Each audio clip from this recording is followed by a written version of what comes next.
प्यारे विद्यार्थियों, lesson number 4 विद्युत धारिता का आज हम टॉपिक पढ़ते हैं विद्युत धारिता, परिभाषा और अवधारणा। कल के टॉपिक में यानी पिछले वीडियो में हमने एक तरह से परावैद्युत पदार्थों के बारे में पढ़ा था। हालांकि परावैद्युत पदार्थों का धारिता पर क्या प्रभाव पड़ता है वो आगे देखा जाएगा। हल्का सा जो है हमने अवलोकन किया था। अब हम मेन टॉपिक पर आते हैं जो है विद्युत धारिता। तो सबसे पहली बात परिभाषा। धारिता को हम एक तरह से यानी कैपेसिटेंस है, कैपेसिटी से बना है, तो हम इसको इसी तरह से समझ सकते हैं। एक तो धारण करने की क्षमता, धारिता शाब्दिक अर्थ, या ग्रहण करने की क्षमता। जो नॉर्मल वर्ड होगा धारिता, उसके लिए हम जो है इस टाइप से इसको परिभाषित कर सकते हैं। धारण करने की क्षमता या ग्रहण करने की क्षमता को धारिता कहेंगे। एक हम नॉर्मल सा एग्जांपल ले सकते हैं, जैसे कि हमारे पास में एक 250 ml का कोई कप है। 250 ml मीन्स उस कप का आयतन, वॉल्यूम 250 ml है। इसका मतलब ये हुआ कि उसके अंदर कुछ भी अगर डालेंगे हम तो कितना आयतन मिलेगा हमें? 250 ml, चाहे वो पानी हो या दूध हो या तेल हो, कुछ भी हो, 250 ml आयतन उस मटेरियल का हमें मिलेगा उस कप के अंदर। तो इसका मतलब ये हुआ कि ये एक तरह से कप की क्या हुई? धारिता हुई। यानी वो कप कितना आयतन धारण कर सकता है, वो उसकी धारिता है। क्या कप के खाली होने या भरे होने का इस पर कोई प्रभाव पड़ेगा? अगर कप खाली हैं तो भी हम क्या कह सकते हैं कि ये कप 250 ml का है, यानी 250 ml आयतन ये ग्रहण कर सकता है। ये भरा हुआ है तो इसका मतलब उसके अंदर 250 ml का मटेरियल भरा हुआ, एक ही बात है। तो धारिता का मतलब आकार से है। मतलब कप का आकार अगर बड़ा होगा तो उसमें आयतन भी ज़्यादा आएगा, यानी मटेरियल ज़्यादा आएगा। तो इसका मतलब ये हुआ कि धारिता जो है वो धारण करने की क्षमता है और वो किसी भी पदार्थ के लिए परिभाषित की जा सकती है। हो सकता है आयतन के लिए परिभाषित कर रहे हो सकता है द्रव्यमान के लिए कर रहे हो, या हो सकता है किसी और राशि के लिए भी कर रहे हो। तो एक सामान्य वर्ड के रूप में हम ध्यान रख सकते हैं धारण करने की क्षमता या ग्रहण करने की क्षमता। अब विद्युत से मतलब हमने फर्स्ट लेसन के अंदर पढ़ा था कि विद्युत से मतलब आवेश से। इसका मतलब ये हुआ कि विद्युत धारिता आवेश से जुड़ी हुई है। और हम इसकी परिभाषा यहाँ जैसे कप हमने एग्जाम्पल लिया है, वैसे यहाँ पर हम चालक लेंगे। इसका मतलब ये हुआ कि किसी चालक द्वारा आवेश ग्रहण करने की क्षमता को धारिता कहते हैं। किसी चालक को जब आवेश दिया जाता है तो वो आवेश चालक द्वारा ग्रहण किया जाता है। और हमें ये भी पता है कि जैसे जैसे आवेश दिया जाएगा वैसे वैसे जो आने वाला आवेश है वो पहले से उपस्थित आवेश के द्वारा प्रतिकर्षित होगा। तो इसका मतलब ये हुआ कि धारण करने की क्षमता या ग्रहण करने की क्षमता अनंत नहीं हो सकती, क्योंकि जो आने वाला आवेश है वो पहले से उपस्थित आवेश द्वारा प्रतिकर्षित हो रहा है। हमने विभव का कंसेप्ट पढ़ा है, जिसके अनुसार V इक्वल टू, जैसे मान लो गोलीय चालक है तो हम लिखते हैं KQ/R, गोले के पृष्ठ पर विभव। हम यहाँ पे ये देख सकते हैं कि अगर मान लो माध्यम वही है और एक समान त्रिज्या का गोला है, यानी गोले की त्रिज्या को हम नहीं बढ़ा रहे हैं, तो उस केस में जैसे जैसे उसको आवेश देंगे वैसे वैसे विभव का मान बढ़ेगा। और एक्चुअल में विभव क्या है? एकांक धनावेश को अनंत से विद्युत क्षेत्र में लाने में किया गया कार्य। और ये कार्य कब बढ़ेगा?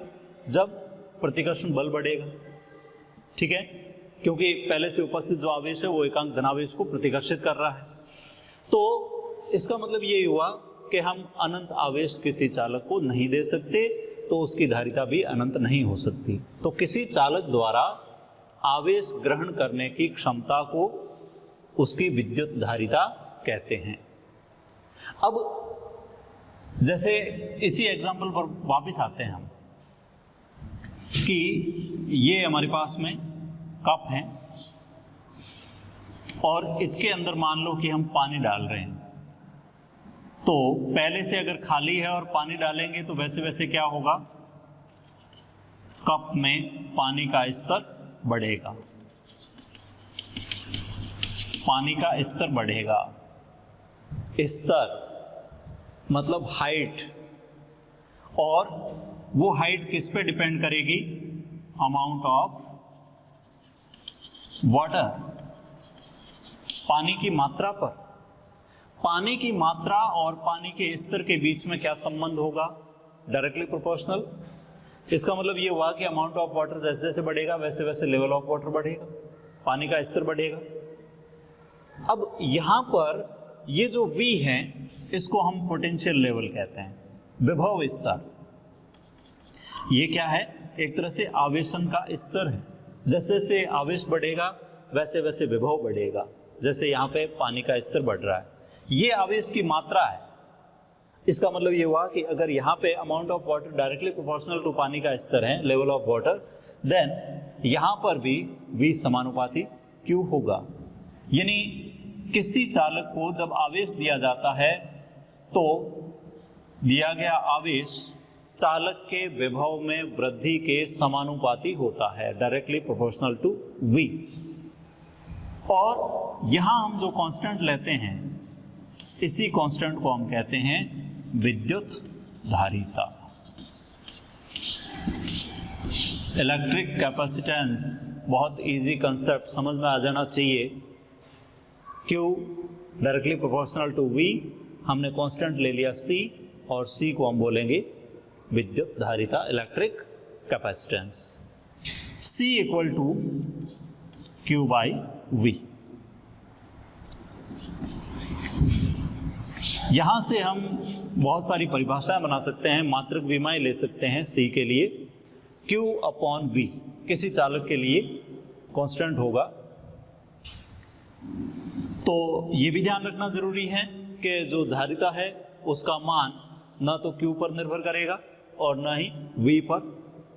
यानी आवेश बढ़ाने पर विभव बढ़ता है तो इसका मतलब ये हुआ कि अनुपात तो कांस्टेंट रहेगा। इसलिए धारिता का मान आवेश या विभव पर निर्भर नहीं करता है। हम अगर Q और V के बीच में कर्व ड्रॉ करें तो ये कर्व डायरेक्टली प्रोपोर्शनल की स्ट्रेट लाइन होगी, समानुपाती की सीधी रेखा। इसकी ढाल slope of curve tan theta, and slope of curve जब थीटा हमने x एक्सिस से लिया है तो उस केस में change in y axis by change in x axis.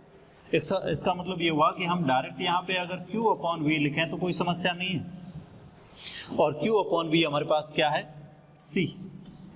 It means slope of this curve represent capacitance of conductor. तो Q और V के बीच में यहाँ जो खींचा गया ग्राफ है वो एक सरल रेखा है, और इस सरल रेखा की ढाल धारिता को प्रदर्शित करती है। अगर हम यही कर्व इस टाइप से बनाते हैं कि इधर V एक्सिस ले लें और इधर Q ले लें, विभव अक्ष और आवेश अक्ष, तो भी कर्व जो हैं वो डायरेक्टली प्रोपोर्शनल की स्ट्रेट लाइन होगी, समानुपाती की सीधी रेखा। लेकिन इस बार स्लोप ऑफ कर्व, कर्व की जो ढाल है, ग्राफ की ढाल, वो इन्वर्स हो जाएगी, बिकॉज हमने जो है एक्सिस चेंज कर दिए। यानी इसको मैं लिखूंगा V upon Q, that is 1 upon C।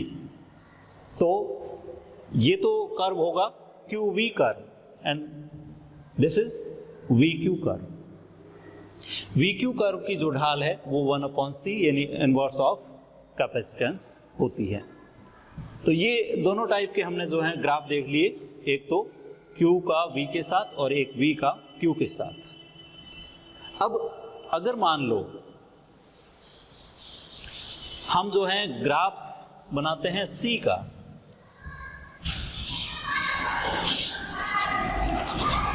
C का ग्राफ Q के साथ या V के साथ, दोनों एक साथ ले लें, because C is constant for given conductor. दिए गए चालक के लिए C एक कांस्टेंट होता है, वो आवेश या विभव पर निर्भर नहीं करता है।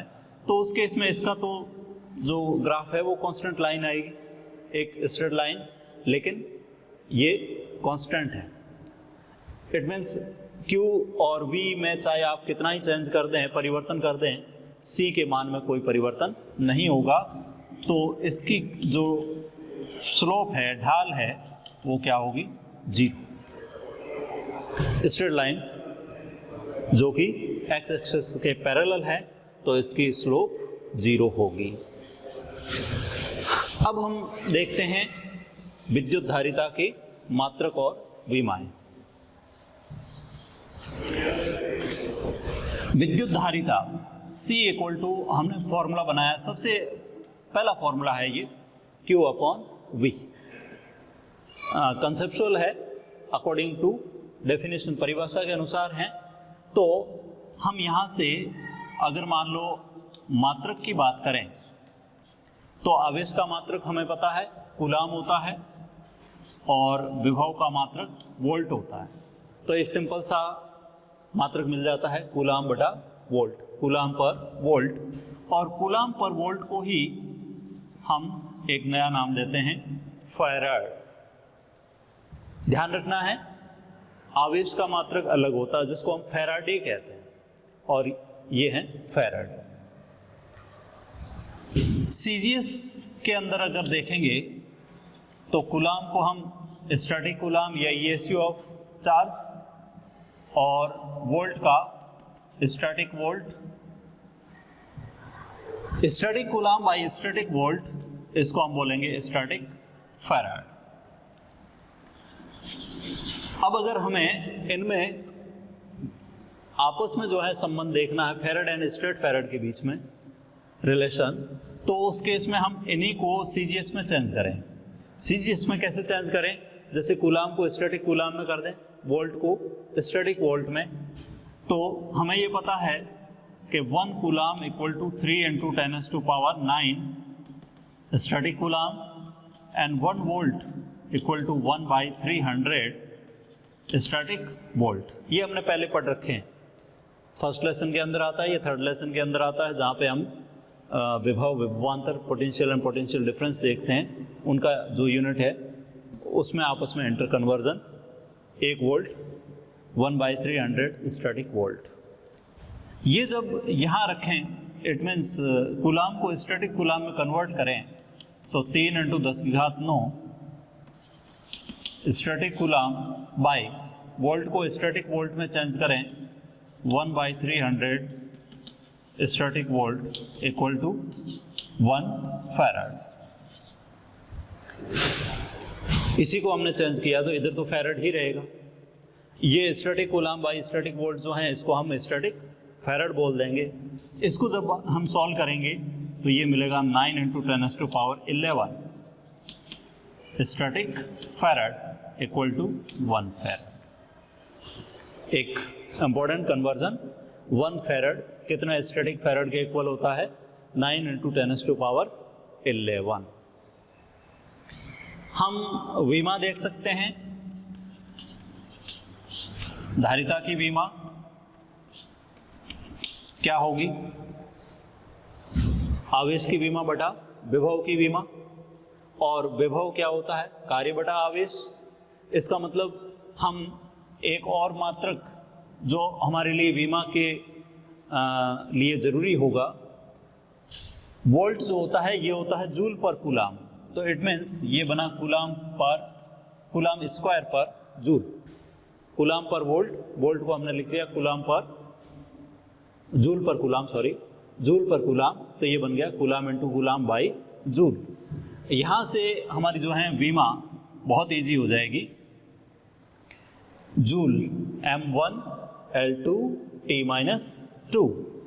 तो m-1 L-2 m1 L2, t-2 ऊपर आएगा t2 हो जाएगा, और इसमें t1 into t1 t2 it means t4 and a2। Clear? धारिता की विमा m-1 L-2 t4 a2, एक तरह से 1242 1242। क्लियर?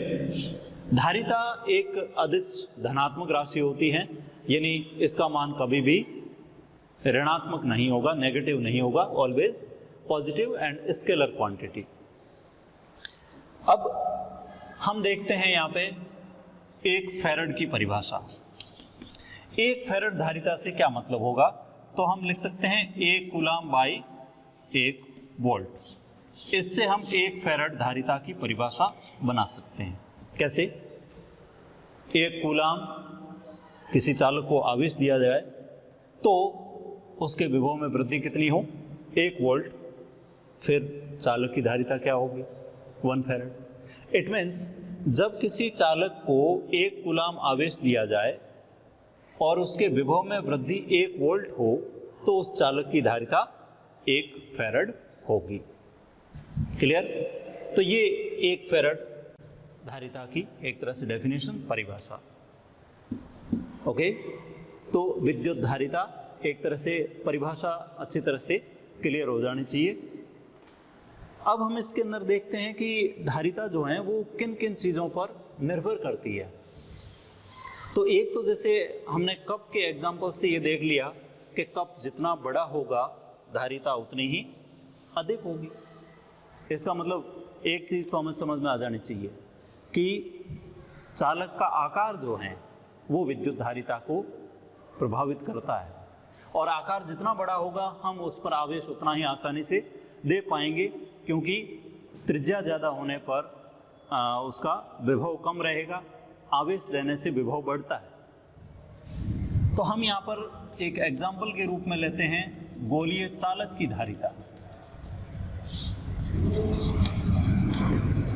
गोलीय चालक की धारिता, मान लेते हैं कि ये एक हमारे पास में चालक गोला है और इस गोले की त्रिज्या कैपिटल R है।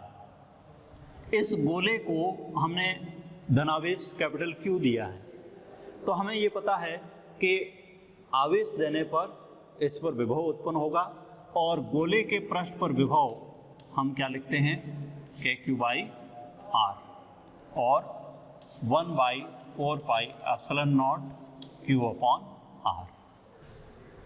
अब हमारे पास में धारिता का जो फॉर्मूला है वो है Q upon V। It means Q upon V, इसमें Q में V का भाग दे दें। अगर मैं इस Q को इधर लाता हूं तो ये V अपॉन Q हुआ, उल्टा कर लें तो ये बनेगा 4 पाई एप्सिलॉन नॉट R और R by K। Very easy. अब यहां से हम जो है दो डिपेंडेंस देख सकते हैं, एक तो त्रिज्या आ रही है, दूसरा एप्सिलॉन नॉट आ रहा है, 4 पाई कांस्टेंट है। तो इसका मतलब एक तो जो निर्भरता है वो त्रिज्या पर है, यानी C समानुपाती R। तो हम पहले ही कह चुके हैं कि आकार जितना बड़ा होगा धारिता उतनी ही अधिक होगी, C समानुपाती R। दूसरी जो डिपेंडेंस है वो है माध्यम की, और माध्यम की डिपेंडेंस यूँ है कि जैसे अभी हमने जो फॉर्मूला देखा है वो किसमें है, निर्वात के लिए। तो निर्वात के लिए धारिता जो है वो है 4 पाई एप्सिलॉन नॉट R। अगर हम इसको किसी माध्यम में देखेंगे तो C मीडियम कर देता हूँ मैं, 4 पाई एप्सिलॉन R, ये हुई। अब अगर मान लो C मीडियम बाई C देखा जाए, यानी निर्वात में धारिता, तो ये हमें मिलेगा एप्सिलॉन बाई एप्सिलॉन नॉट, और ये रेशो क्या शो करता है, एप्सिलॉन R को, यानी परावैद्युतांक।